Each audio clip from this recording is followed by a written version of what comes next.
I, Sophie, had once again unilaterally declared myself dumped. On the phone screen glowed the iMessage I'd just sent Julian. Short, sharp, every character written in blood. "We're done."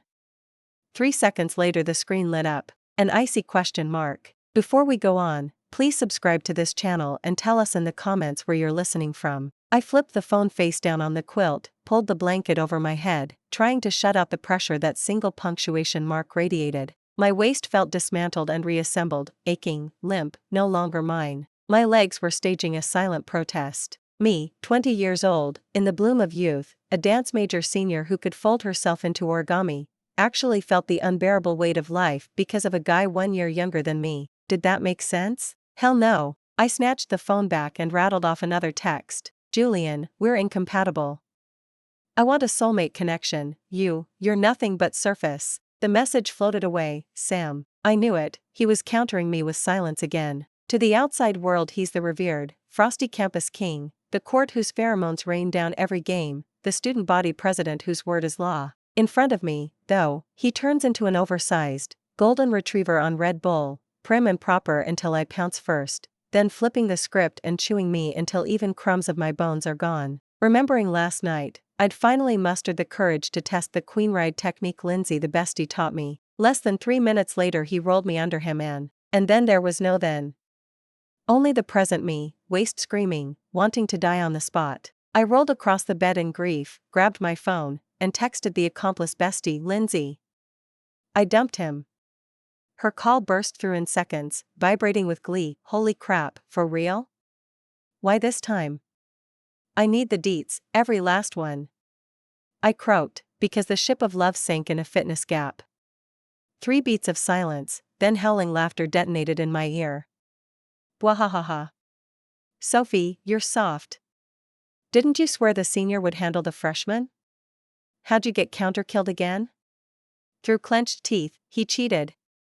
He seduced me with his 8-pack. TSK, 8 bricks, that V-taper waist, swap me in and I'd collapse too. Pure schadenfreude dripped from her voice. So the Morgan law activates once more? Yes, Morgan, our ironclad breakup day. Rowan, Casey, Emery, Ellis, Morgan, I dump him every single one. This was already breakup number 3 in our 6-month relationship. This time I'm dead serious. I declared. I will not fall for his hormonal kryptonite again. I'm hunting my platonic ideal. "Fine," Lindsay drawled, "but you'd better hide tight. I bet 50 cents that within 72 hours you crawl back to Julian's dog bed." I snorted. "Not happening. Even Jesus can't stop me," I said it.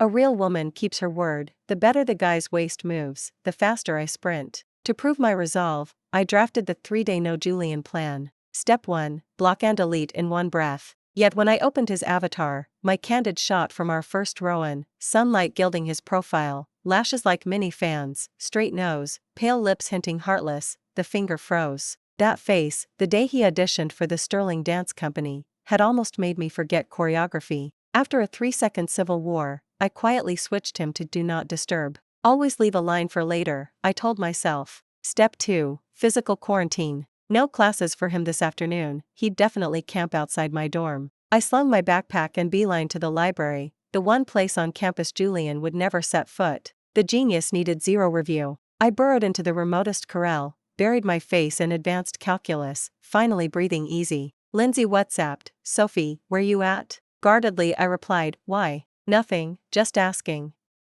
New grill place by the gate, want fish tonight?" I swallowed drool. I drooled over that place for days, but my radar screamed trap. Pass.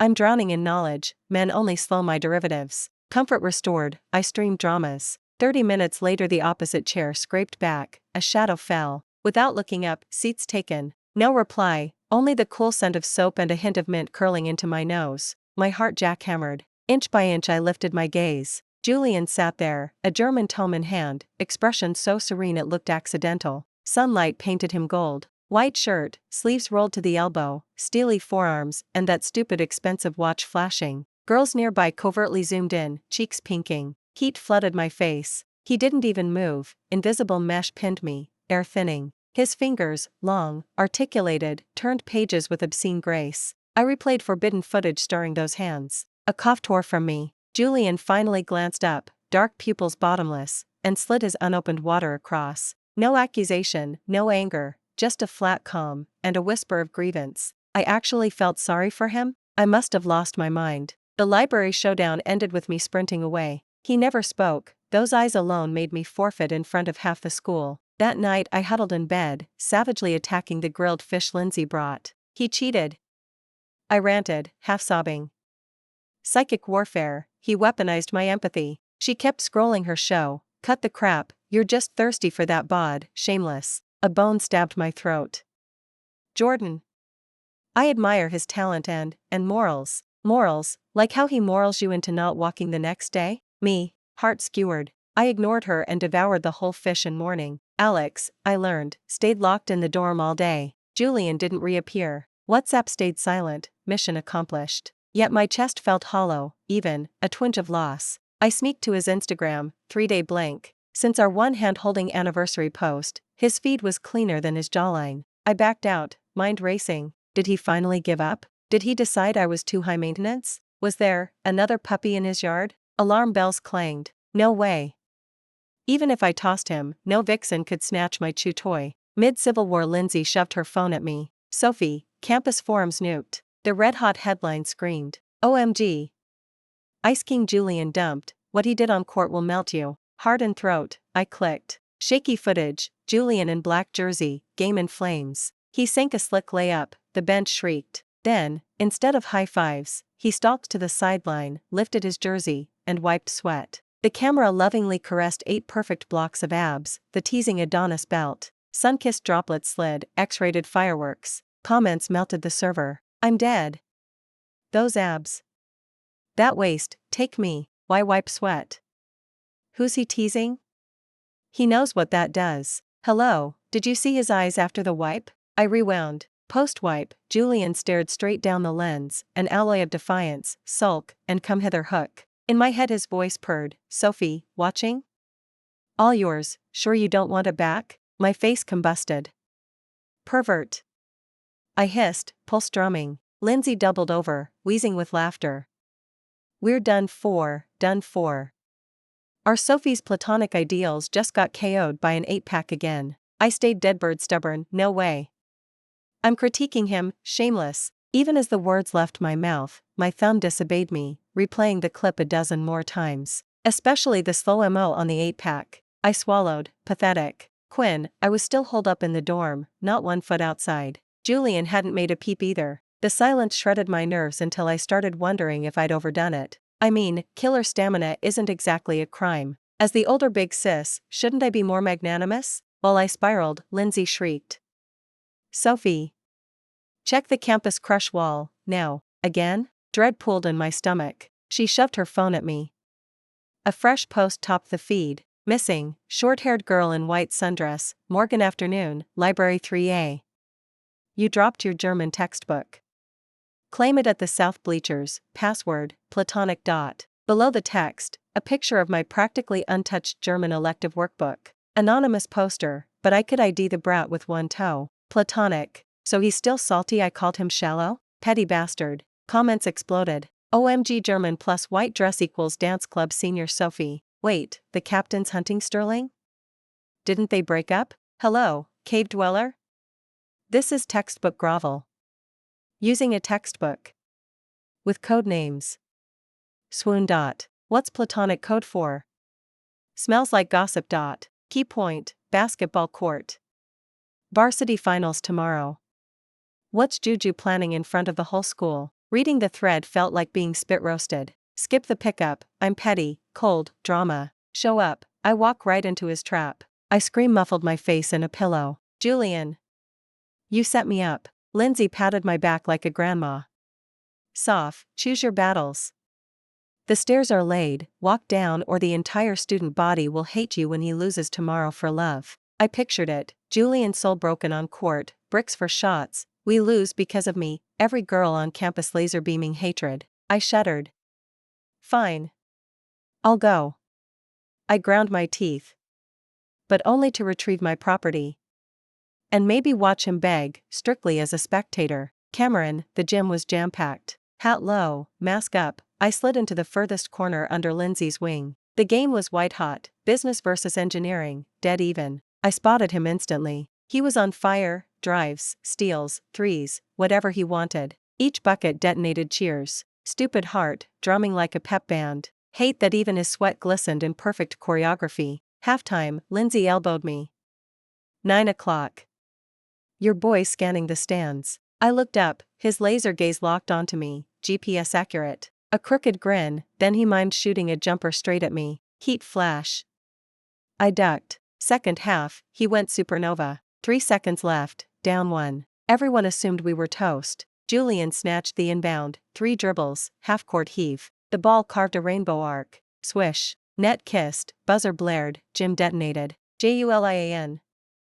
Julian. Roofs nearly lifted. They hoisted him like a conquering knight. Pride surged, mine, dangerous and sugary. That's my man. After the mob calmed, he bulldozed through, sweat slick, hair plastered, chest heaving. Crowd parted, wines turned to oohoo. He stopped in front of me, shadow blanket. Noise dimmed. Only my heartbeat in quadraphonic. Without a word he pressed the game ball, still furnace warm, into my arms. Then, in front of hundreds, he framed my face and kissed me, hard. MMPH. Static brain. Taste of salt and Gatorade, possessive, no exit ramps. Screams and whistles blurred into elevator music. His pulse thundered against mine. Lifetime later he released, foreheads touching, voice gravel. Still breaking up with me? Legs jello. I sagged against him, face scorched. I muttered into his drenched jersey, we'll revisit next Morgan. Low chuckle, lips on my hair. Deal. I lost, surrender white flag soaked in championship sweat. Post-truce weekend, he dragged me to his flat to celebrate. I learned the true meaning of self-delivered bait. Every calorie he burned on court, he recharged on me, ×2. I went from let big sis school you to Julian, mercy, ending at hubby, I'm broken, please. A textbook of fallen dignity. Emery dawned. I woke to the smell of breakfast, body truck wrecked. He glided in, all soft cotton and sunlight, balancing heart-shaped eggs and warm milk. Eat. I called in sick for you. Bedroom angel, bedroom devil, same specimen. I bit the egg like it was his bicep. I swear you enrolled in Stamina 101. He smirked, felt my brow. Nope, just the power of love. I roll. Unfair. Why am I the one half dead? Dark eyes glinted, he leaned in. Then next round, big sis rides? Crimson tsunami. Last queen shift memory, me folding like origami. I shoved him away, cocooned in quilt. Pervert. Shut up. Laughter rumbled through mattress. Good things, short shelf life. Jamie passed, I finally regained verticality. Then Morgan circled in red on my calendar, Wednesday. Breakup gene prickled. One more cycle and I'd die young. Avery noon, I inhaled, thumbed familiar lines. Let's break up. Our rhythms are incompatible. Read, you're a Duracell bunny, I'm a wind-up toy. Bubble, 1 mark, gallons of accusation. Phone muted, tossed. This time I will endure. For lumbar, for quads, for decades yet to live. Stay strong, Sophie. Round 2 breakup, upgraded tactics. Not library, not dorm, gone full ghost. I signed up for the 3-day mountain literacy outreach, bus leaving at dawn. Left Lindsay a sticky, gone to locate life purpose, back never, maybe. She replied, LOL. I snorted, dragged my suitcase, and marched onto the mountain-bound bus with a heroic swagger. The bus rattled and swayed. I watched the city whip past the window and felt a surge of I've escaped to freedom pride. Julian, no matter how omnipotent you are, you can't chase me into the mountains, right? This time, I'm definitely winning. The mountain conditions turned out even harsher than I'd imagined. We were bunking in an abandoned wing of the village elementary school, and the cell signal came and went. Perfect by me. I guiltlessly switched myself to incommunicado mode. During the day we taught the kids and played games with them. Their innocent smiles healed the places Julian had worn out in both body and pride. At night I lesson planned and gossiped with the other volunteers. No one mentioned Julian, nobody knew our saga. I felt like a normal human being who'd been given a second life. Evening we threw a little bonfire party. Everyone circled the flames, singing and dancing. One guy strummed a guitar and crooned Pooh Shoo's Ordinary Path. I once crossed mountains and seas, and also waded through seas of people. Watching the jumping fire, I suddenly zoned out. I thought of Julian, of him playing piano just for me, of him shining on the basketball court, of the starlight in his eyes whenever he bent down to kiss me. Something inside me got pricked, soft and sore. I shook my head, trying to fling his face out of my mind. Right then my phone vibrated in my pocket. In this ravine with 0 bars, the buzz felt alien. Puzzled, I pulled it out and saw one fragile bar of signal. On the screen, an iMessage from Lindsay. A photo. I tapped it, took one look, and froze solid. It was a blueprint. A conceptual design for a Hope Primary School. Down in the right corner, a wildly scribbled signature. Julian. Under the picture, Lindsay's caption. His dad's a top-tier architect. He grew up breathing blueprints. When he heard you'd gone to the mountains, he pulled 2 all-nighters and redesigned the whole school for the kids. The drawings were anonymously donated to the foundation, groundbreaking next month. His note, they deserve brighter classrooms. My hand started shaking. I stared at the ingenious, caring design, at the familiar autograph, and my eyes reddened instantly. This idiot. He could have called to interrogate me, could have used the usual arsenal of tricks to smoke me out, but he didn't. He just went his own quiet way and did this, for me. He never failed to understand my ideals or my so-called soulmate connection. He's simply better at speaking with actions. A huge lump of bittersweet surged up my throat, everything blurred. I couldn't hold it back anymore. I slapped a hand over my mouth and fat teardrops plunked down. I'd lost again, lost gladly, lost completely. Suddenly I felt how lucky I was to be loved like this. Sore waist? Seemed minor now. Riley, I cut the volunteer stint short and grabbed the return shuttle. My heart was galloping ahead of the wheels. I didn't even tell Lindsay, let alone Julian. I wanted to surprise him. At 4 that afternoon, dusty and travel-worn, I stepped back onto campus. I bypassed the dorm and headed straight for Julian's apartment. My fingerprint clicked the lock. I tiptoed in. The place was silent. On the couch lay his discarded jersey. On the coffee table, half-finished energy drinks and a mangled sandwich. Looked like these days hadn't been fun for him either. My heart softened. I scooped up the jersey, tossed it in the washer, and straightened the living room. Only then did I walk into the bedroom. Julian was asleep on the bed. He seemed exhausted, deep in slumber, brows puckered as if some nightmare pressed on him. Sunlight slipped through the curtains and painted mottled shadows across his face. He'd lost weight, faint stubble dusted his jaw, trading boyish shine for a haggard new maturity. Another pinch gripped my heart. I knelt beside the bed and simply watched him. I wanted to smooth those furrowed brows but feared waking him. As I hesitated, he mumbled, "Sophie." My heart lurched. Was he dreaming of me? "Don't go," he breathed, a raw plea threading the words. Tears betrayed me again. Unable to resist, I leaned down and brushed his lips with mine. They were dry, a little cool. As I started to pull away, a large hand cupped the back of my head and deepened the kiss. My eyes flew open. Julian was awake, jet-black gaze locked on me, blazing with stunned joy and thick emotion. "You're back," he rasped, not a question, a certainty. Before I could finish, his mouth reclaimed mine. Different from every kiss before. No domination, no invasion, just careful exploration and bone-deep longing. He handled me like a treasure he'd just recovered, mapping me over and over. I melted, limbs turning liquid, clinging to his shoulders while his love crashed over me. When he finally let me breathe, he crushed me against his chest, chin resting on my head, murmuring nonstop, "Sophie, I missed you so much. I'm sorry. I shouldn't have thrown a tantrum."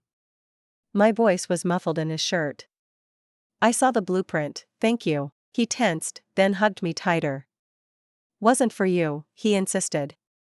"It was for the kids." A laugh popped out of me. Sure, purely for the future blossoms of our motherland." I lifted my head, cupped his face, and looked straight into his eyes. "Julian, let's stop breaking up, okay?" He stared back, sparks ignited behind his irises.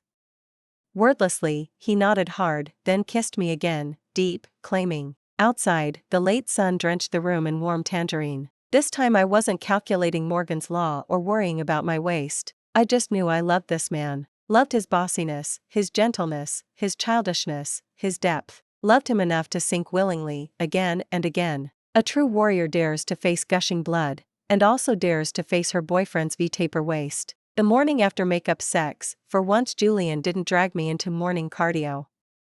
He only held me like an oversized body pillow, chin nuzzling my hair, motionless. "Julian, are you broken?" I ventured. After all, He'd pulled consecutive all-nighters for those blueprints. Dice can misfire sometimes. I, the elder, should show compassion. His body stiffened. He rolled, pinning me beneath him, eyes narrowing dangerously. Sis, who are you calling broken? His warm breath fanned my face, hormonal kryptonite washed over me. I caved instantly. Me. I'm broken. My waist aches, my legs are jelly, I need rest. I shielded my chest, on high alert. Looking at my panic, he chuckled low. He didn't advance further, he just dropped a feather-light kiss on my forehead. Fine, doctor's orders, rest day. He paused. But you'll compensate me. How? Play video games with me. Video games? I blinked. Julian's a gaming god, fluent in every major title. Me? A black hole, barely survive matching tiles. He knows I suck, yet he wants my company? I'm terrible, I confessed. I'll teach you, he said, already up and booting his PC. I grumbled out of bed and sat beside him. He loaded a popular shooter, created me a rookie account, held my hand through the basics. W to move forward, S backward, left click to shoot, right click to scope. My brain fizzled. Match started. My character staggered around like a headless fly. I face-planted walls, plunged into rivers. Julian didn't rag on me once, he shadowed me like a patient bodyguard. Sophie, over here. Careful, enemy ahead. Don't worry, I've got you. We were in duo mode. Soon we met hostiles. Sweat slicked my palms. I sprayed bullets at the clouds, not a single hit. The foe rushed my face. Bang. Headshot, enemy down. Julian, one clean shot. Whoa. I gasped. So sick. He smirked, pride oozing, obviously. Know whose boyfriend that is? From that point on, the match turned into Julian's personal highlight reel. All I had to do was tag along behind him, look pretty, and scoop up loot. He wiped out squad after squad single-handed. Finally, the screen flashed, victory, winner, winner, chicken dinner. I bounced out of my chair. We won. Yeah, we won, Julian said, eyes so soft they could melt into puddles. In that instant I finally got why he'd begged me to queue up. He didn't care about the game. He just wanted to pull me into his world. To show me that, no matter the arena, he could shield me and carry me to victory. How could one guy be this deadly smooth? My heart was headshot again, captured, no respawn. The third breakup hit out of nowhere. The trigger was tiny. The annual spring festival was coming, and as president of the Sterling Dance Company I had to choreograph the closing piece. I chose a classical duet that required a male partner. The guys in the company were either too left feet or had zero stage presence. None could anchor the number. I was pulling my hair out when Lindsay hatched a plan. Ask Julian. Those long limbs, that golden ratio, he's a living backdrop. Even standing still he's eye candy. Pure profit. My heart skipped. Avery, I went to find Julian. The second I finished pitching, he shot me down. No. Why? I protested. You play piano, art's universal. Dance can't be that hard. He flicked me a look. The costume's sheer, right? Midriff bare? I froze. Yeah, the outfit was gauze with cutouts at the waist. So what? It's art. I argued. Art or not, the answer's no, he said flat out. Your waist is for my eyes only. Me, this overbearing mutt. Julian, you're a dictator. A tyrant. I stomped. Call it whatever. He wouldn't budge.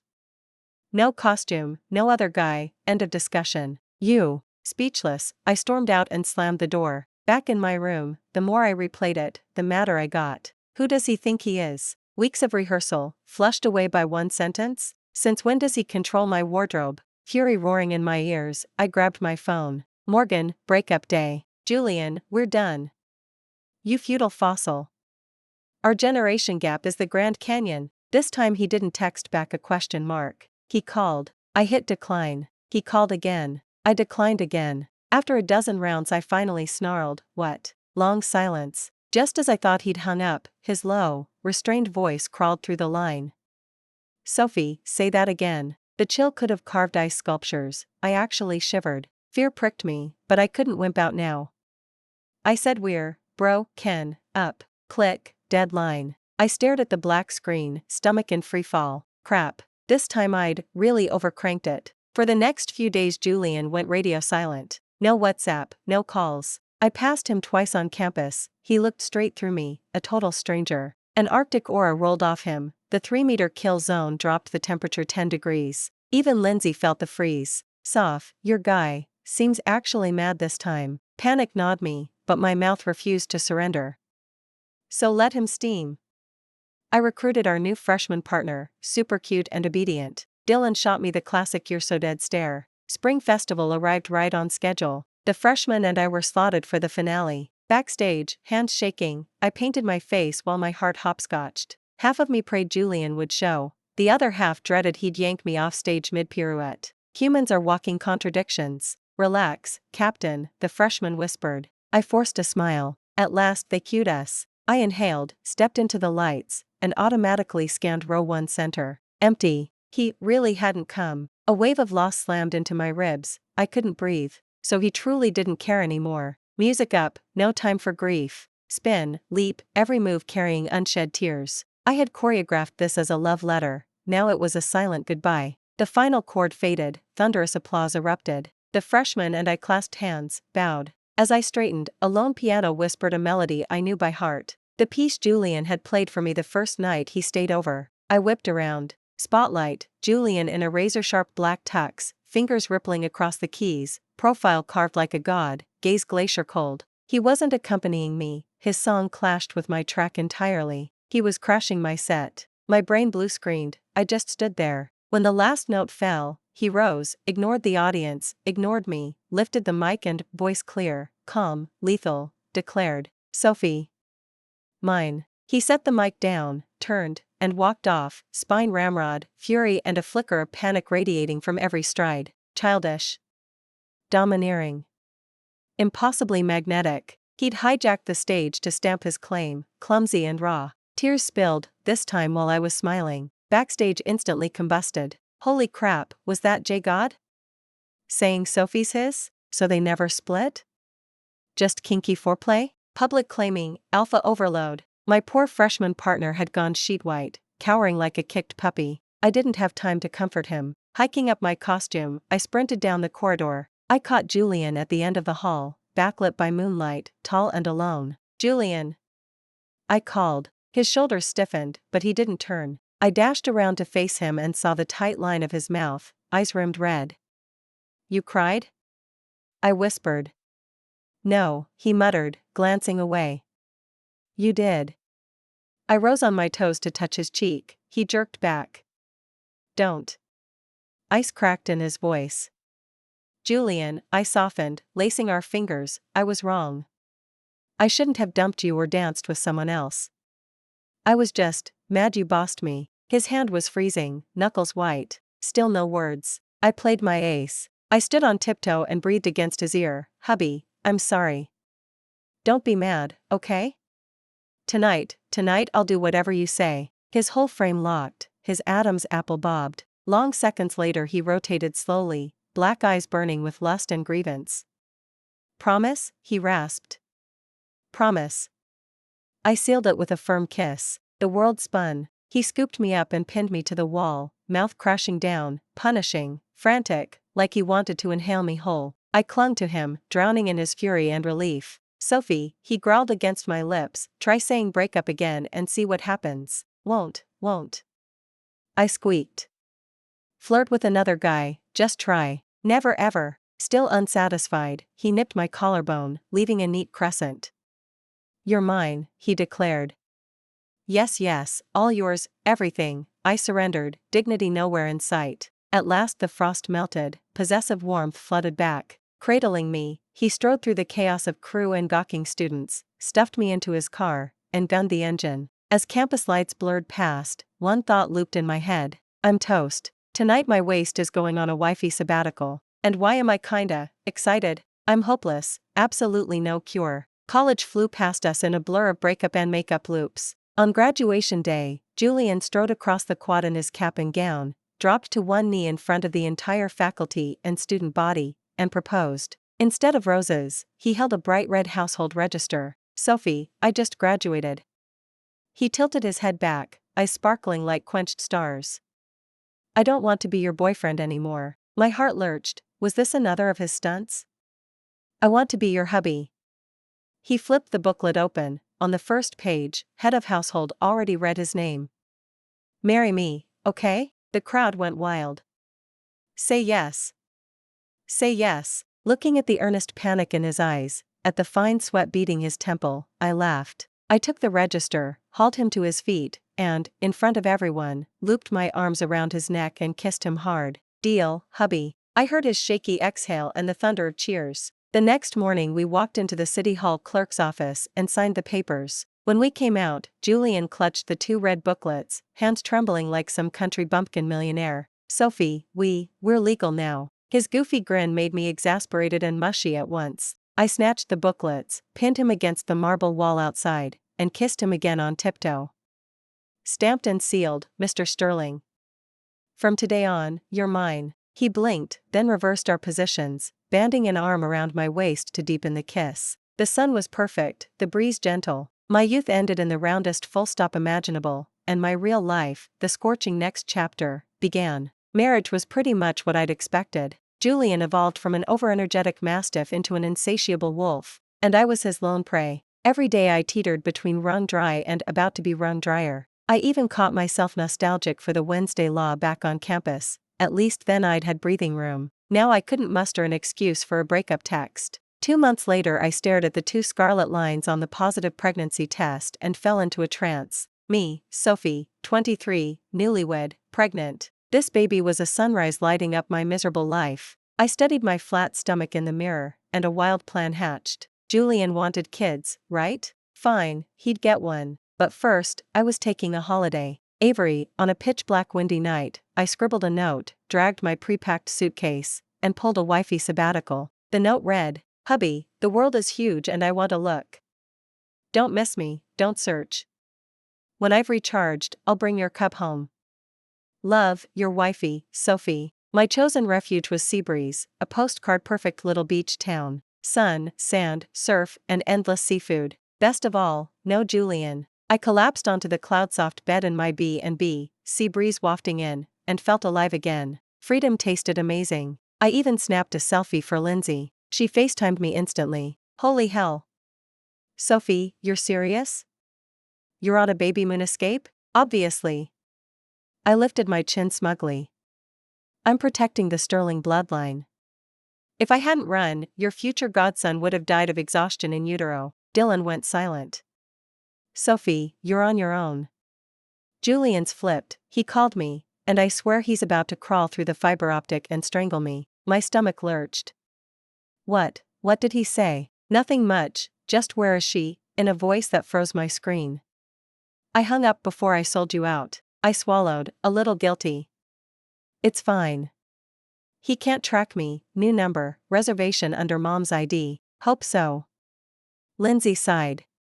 By the way, when's your due date? I need to reserve matching graves while the cemetery's running a 2-for-1 sale. Me, friendship over. For 2 days I lived like a goddess. Wake naturally, snack, stroll, pure bliss. I even decided Lindsay was being dramatic. Julian couldn't possibly find me that fast. On the 3rd afternoon, sunglasses on, I lounged on a deck chair soaking up sun when a tall shadow blocked the light. Sophie, a voice ingrained in my bones, and right now blood-curdling, floated above me. I froze, eyes wide behind the shades. Slowly, I tipped my head back. Julian stood there. Black casual set, face blank, eyes storm black. He'd lost weight, exhaustion bruising the skin beneath them, but his gaze blazed. Like a desert traveler spotting an oasis, or an apex predator locking on dinner. 10,000 alpacas stampeded through my mind. How? Having fun? His voice was hoarse. Kind of. I shrank, guilty. Without a word he bent, scooped me up, and slung me over his shoulder, potato sack style. Ah. Julian. What are you doing? Put me down. I shrieked, flailing. Silent, he strode toward the hotel, long legs eating the sand. Tourists gawked. I wished for invisibility. Julian, you jerk. I'm pregnant, be careful. I yelled in panic. He halted mid-step. Lowering me, he gripped my shoulders and drilled his stare into mine, word by word. What did you say? The swirl of shock, ecstasy, and lingering fear in his irises scared me. I'm pregnant. I repeated softer. The next second he crushed me in the tightest embrace ever. His arms and voice shook. Sophie, he whispered into my neck, half sobbing, you scared me to death. I'd never seen him fragile. Like a kid who'd lost then found his favorite toy. My heart melted, every complaint evaporated. I hugged back, patting him. Okay, my fault. I won't run again. He held on forever before finally letting go. He lifted my hand to his lips, kissing my knuckles, eyes red-rimmed yet smiling. Wifey, let's go home. Back home, my status skyrocketed. From token trophy fiancé to protected national treasure overnight. Julian treated me like blown glass, cupped in his palms, never chipped. No late nights, no junk food, no heels. He even nagged if I walked too fast. Most importantly, he went celibate. That bedroom beast now simply held me chastely each night. One midnight I half woke to find him staring at me in the dark. Why aren't you sleeping? I murmured. A pause, then his gravel voice. I'm scared if I shut my eyes you'll vanish. My chest ached. I leaned up to kiss him. Not running ever again. Only then did he exhale and pull me close. 10 months later I delivered a boy, a photocopy of Julian. Julian cradled the squishy bundle, grinning like a 200-pound goof. I thought the baby would be my immunity card. Naive, Sophie. So naive. The night the moon turned full again, 1 month postpartum, Julian passed the infant to a nanny, slipped behind me, and growled, Wifey, doctor says we're good. Hot breath tickled my ear. I stiffened. Good for what? I played dumb. You tell me. He chuckled, hands already wandering. Me. I was wrong. So wrong. I never should have poked this wolf. Yet when he kissed me, when those eyes drowning in love and lust locked on mine, I surrendered, again. Whatever. My waist can snap, it'll mend. Because the pleasure, God, the pleasure. Thanks for listening. If you liked the story, smash that like and share it with friends. Drop your thoughts below, and don't forget to subscribe for more. See you next time.